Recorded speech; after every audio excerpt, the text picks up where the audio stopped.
आपली संस्कृती, आपले संस्कार सदा राहू दे आपल्या सोबत.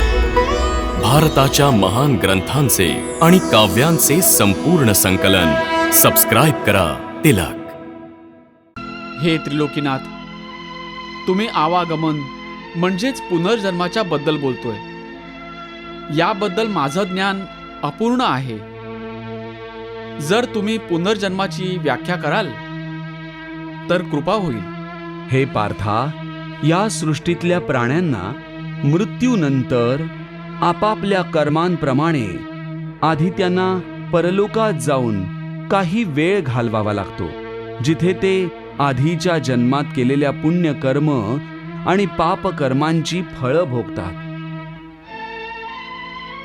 मग जेव्हा त्यांच्या पापपुण्यांप्रमाणे त्यांच्या सुख दुःख भोगण्याचा हिशोब संपतो, तेव्हा ते या मृत्यूलोकात परत जन्म घेतात. या मृत्यूलोकाला कर्मलोकही म्हटलं जातं, कारण याच लोकात व्यक्तीला ती कर्म करायचा अधिकार आहे ज्यांनी त्यांचं प्रारब्ध बनतं. हे केशवा, आपल्या पृथ्वीला मृत्यूलोक का म्हणतात? कारण हे अर्जुना, केवळ याच धर्तीवर व्यक्ती जन्म आणि मृत्यूच्या अनुभवातून जातात. म्हणजे बाकीच्या लोकात व्यक्तीचा जन्म किंवा मृत्यू होत नाही? नाही अर्जुना, त्या लोकात व्यक्तीचा ना जन्म होतो ना मृत्यू. कारण मी तुला आधीच सांगितलं होतं की मृत्यू केवळ या शरीराचा होतो, आत्म्याचा नाही.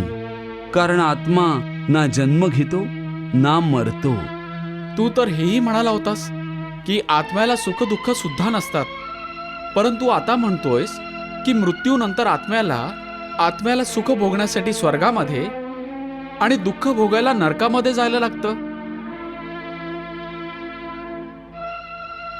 तुला असं म्हणायचंय की आत्म्याला केवळ पृथ्वीवरच सुख दुःख नसतात, तर स्वर्ग किंवा नरकात आत्म्याला सुद्धा सुख किंवा दुःख भोगावे लागतात? नाही अर्जुना, आत्म्याला कधीही कुठल्याही ठिकाणी किंवा कुठल्याही काळामध्ये सुख दुःख येत नाही. कारण आत्मा तर माझाच या अविनाशी परमेश्वराचं प्रकाश रूप आहे. हे अर्जुना, मी मायेच्या अधीन नाहीये, पण माया माझ्या अधीन आहे. आणि सुख दुःख तर मायेचीच निर्मिती आहे. म्हणून जेव्हा मायेचा प्रभाव माझ्यावर पाडू शकत नाही, मग मायेने निर्मित सुख किंवा दुःख मला कसे स्पर्श करू शकतील? सुख किंवा दुःख तर केवळ शरीराचे भोग आहेत, आत्म्याचे नाहीत.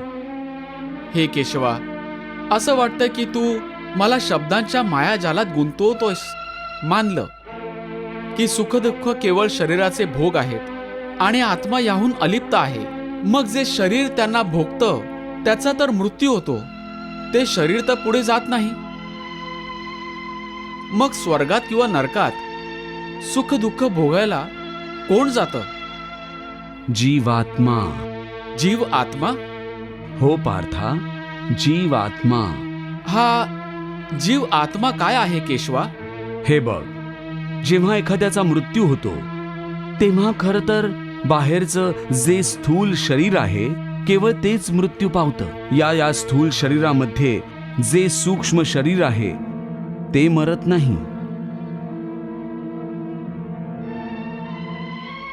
हे सूक्ष्म शरीर आत्म्याच्या प्रकाशाला स्वतः बरोबर घेऊन मृत्यू लोकातून निघून दुसऱ्या लोकात निघून जातं.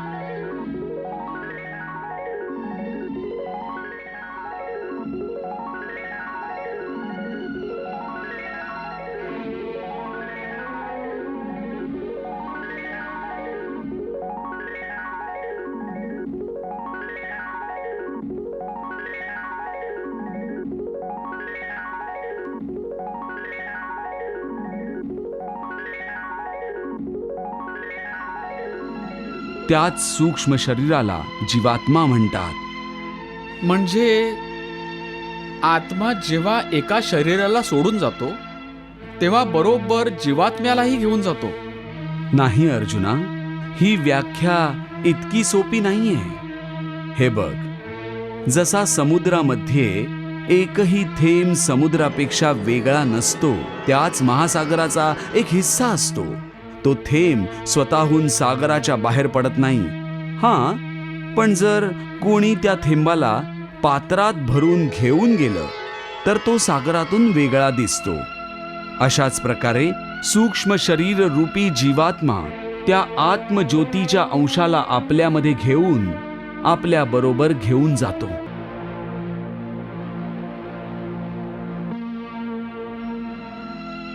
हीच जीवात्म्याची यात्रा आहे, जी एका शरीरातून दुसऱ्या शरीरात, एका योनीतून दुसऱ्या योनीत सुरू असते.